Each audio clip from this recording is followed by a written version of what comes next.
welcome to The Explainer. So today, we're taking a bit of a conceptual tour through a sprawling mega resort. You know the kind, right? The massive complexes with thousands of hotel rooms, celebrity chef restaurants, and of course, a gigantic sprawling casino floor.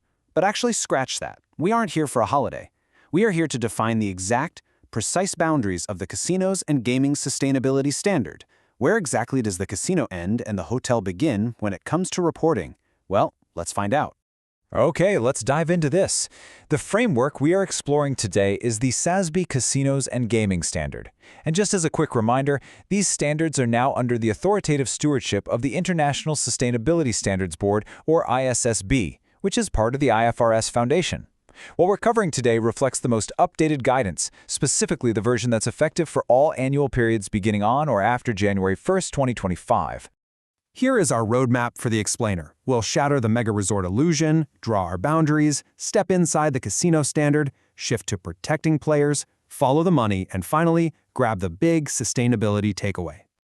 All right, Section 1, the mega resort reporting illusion. So imagine you're standing in front of one of those massive resort complexes. To a guest, a mega resort is just one seamless, incredible experience. But to analysts, investors, and compliance officers, measuring hotel showers versus casino floor electricity is an absolute reporting nightmare. To solve this, we use SICS, the Sustainable Industry Classification System. This framework categorizes industry-specific sustainability standards based on actual business models and associated activities, rather than just what the building looks like from the outside.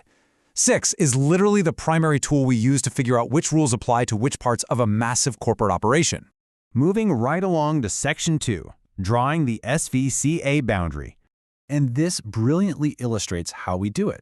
With our SICS framework in hand, how do we draw those strict regulatory lines? We basically draw a hard line to separate the gambling operations from all the other hospitality ventures happening under the exact same roof. On one side, we have the SVCA standard for casinos and gaming. This strictly covers the gaming floors, riverboat casinos, racetracks, and even online gaming platforms. On the other side, we conceptually strip away the hotel towers, the dining, and those famous buffets. Those fall under entirely different SICS industries, specifically hotels and lodging, which is SVHL, and restaurants, which is FBRN. This distinction is absolutely crucial, and the standard is explicitly clear about it. It states, quote, "For the purposes of this standard, issues such as water management and food safety, which may be material for entities that have significant hotel and restaurant operations, are not covered by this industry." End quote. By separating these operations, we ensure that metrics about things like water use or food safety are left right at the door of the casino floor, and they're directed to the standards where they actually belong. Which brings us to Section 3, inside the casino standard. Now that we've successfully stripped away the hotels and restaurants and drawn a hard boundary around our gaming operations, we are stepping firmly inside that gaming box. The standard identifies 4 core sustainability disclosure topics that are reasonably expected to affect a company's cash flows, access to finance, or cost of capital. These are energy management, responsible gaming, smoke-free casinos, and internal controls on money laundering. Now, take a look at the rigorous structure of the accounting standard here. ESG investors and analysts rely heavily on this precise table. Notice how every single topic is tied to a specific metric category, like quantitative data or discussion and analysis, and it has a unique, standardized code. This is exactly what transforms vague sustainability promises into hard, comparable financial data. Let's start with our first topic, energy management. Think about the physical environment of a casino for a second. They are typically windowless, clockless, and running 24 hours a day, 7 days a week, right? Because this creates an environment that demands absolutely massive amounts of HVAC and high-intensity lighting power. Metric SYVCA 13A.1 requires entities to report their total energy consumed in gigajoules. But it goes deeper than just that total number. It requires the percentage of grid electricity used, and importantly, the percentage of renewable energy. This really highlights the industry's push to measure its reliance on fluctuating fossil fuel markets versus stable, renewable energy sources. All right, Section 4, protecting players and floors. Shifting gears from mechanical systems over to the human element, we arrive at responsible gaming. The sustainability of a gaming entity relies heavily on protecting the patrons who visit and the employees who work on that floor. While gambling is obviously meant for entertainment, the industry faces very real reputational and regulatory risks from problem gambling. And look at how the standard adapts here. It requires reporting on the percentage of facilities implementing responsible gambling standards, but it cleverly splits this into two distinct metrics. One metric is for your physical brick-and-mortar venues, and a completely separate metric targets the booming online betting space known as iGaming. Another massive human element is the issue of smoke-free casinos. Many casinos are exempt from public smoking bans, but secondhand smoke exposes casino dealers and patrons to higher than average rates of respiratory illness. So for operators, there's a really delicate balance here. Smoking bans can negatively impact revenue from smoking customers, but on the flip side, creating smoke-free facilities might attract a much broader demographic of non-smoking patrons, all while lowering employee health risks. To actually measure this risk, we have metric SVCA 320A.1.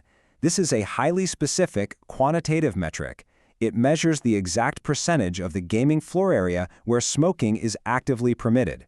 And, remembering our strict boundaries from earlier, this entirely excludes adjacent bars, retail spaces, or hallways. We are just talking about the active gaming floor here.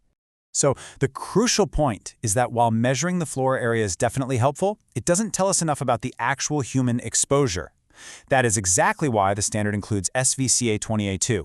This measures the percentage of gaming staff man-hours actually worked in those smoking-permitted areas. This gives investors a much clearer, more accurate picture of the real health and liability risks the workforce faces on a daily basis. Which leads us right into Section 5, following the money. By their very nature, casinos deal in massive volumes of cash and a high degree of customer anonymity, which, let's face it, makes them magnets for money laundering. This is high-stakes compliance.